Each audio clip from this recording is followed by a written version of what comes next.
Okay, cloud gurus, time to see if we can actually remember any of that.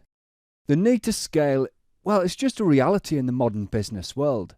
But another reality is nobody really wants to care about it or get involved. Well, certainly developers don't.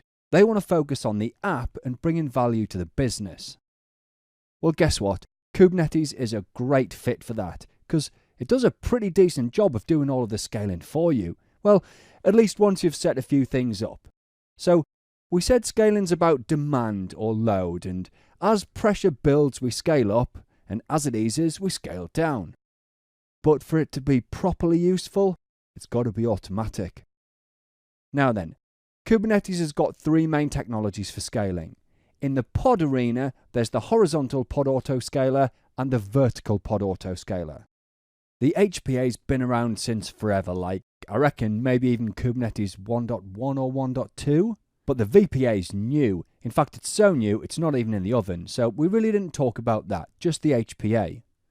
But scaling's not just about pods, there's times when we need to scale nodes as well. So a simple example would be a web front end accepting connections. Load goes up and the pods get stressed. And I'm going to ignore the particulars of which load metrics and the likes for now. We'll just say that load's increasing and the pods are struggling to cope.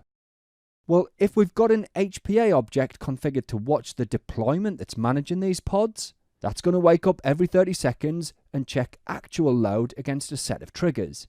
If these are breached, it's going to add more pods.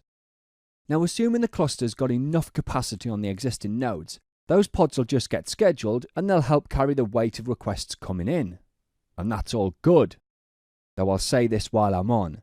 We have got to be defining our pods with resource requests. It's the right way and it's needed for this stuff to work. But back to our scenario. What if the cluster's maxed out and none of the nodes can handle the new pods? Well, simple. They can't be scheduled and they get marked as pending due to lack of resources. But if you've got the cluster autoscaler configured, that's going to wake up, I think, every 10 seconds, and it's going to check for pending pods. If it sees any, it starts a new node, and before you know it, the pod will be scheduled and helping out on the front end.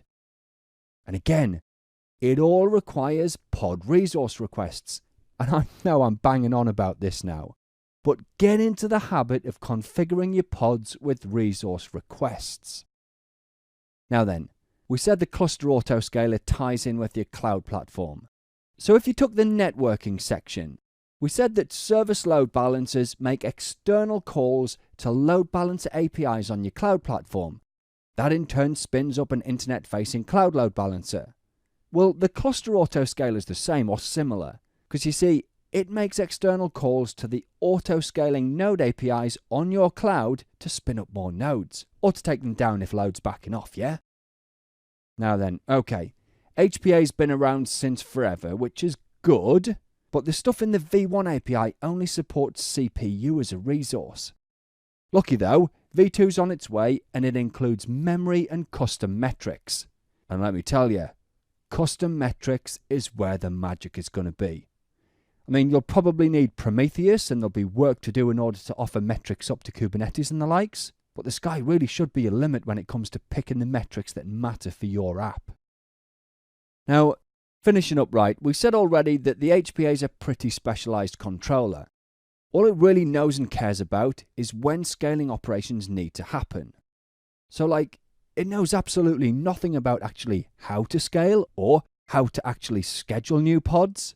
And that's good design, right? The HPA just tells the deployment when to scale and by how many. Then it's up to the deployment, right? That tells the replica set changes the desired state on the cluster, and then the scheduler takes care of getting them running on nodes. It's good architecture, yeah? Anyway, that's us done for now on scaling. Coming up, we're going to chat quickly about some other aspects of Kubernetes that I think might interest you.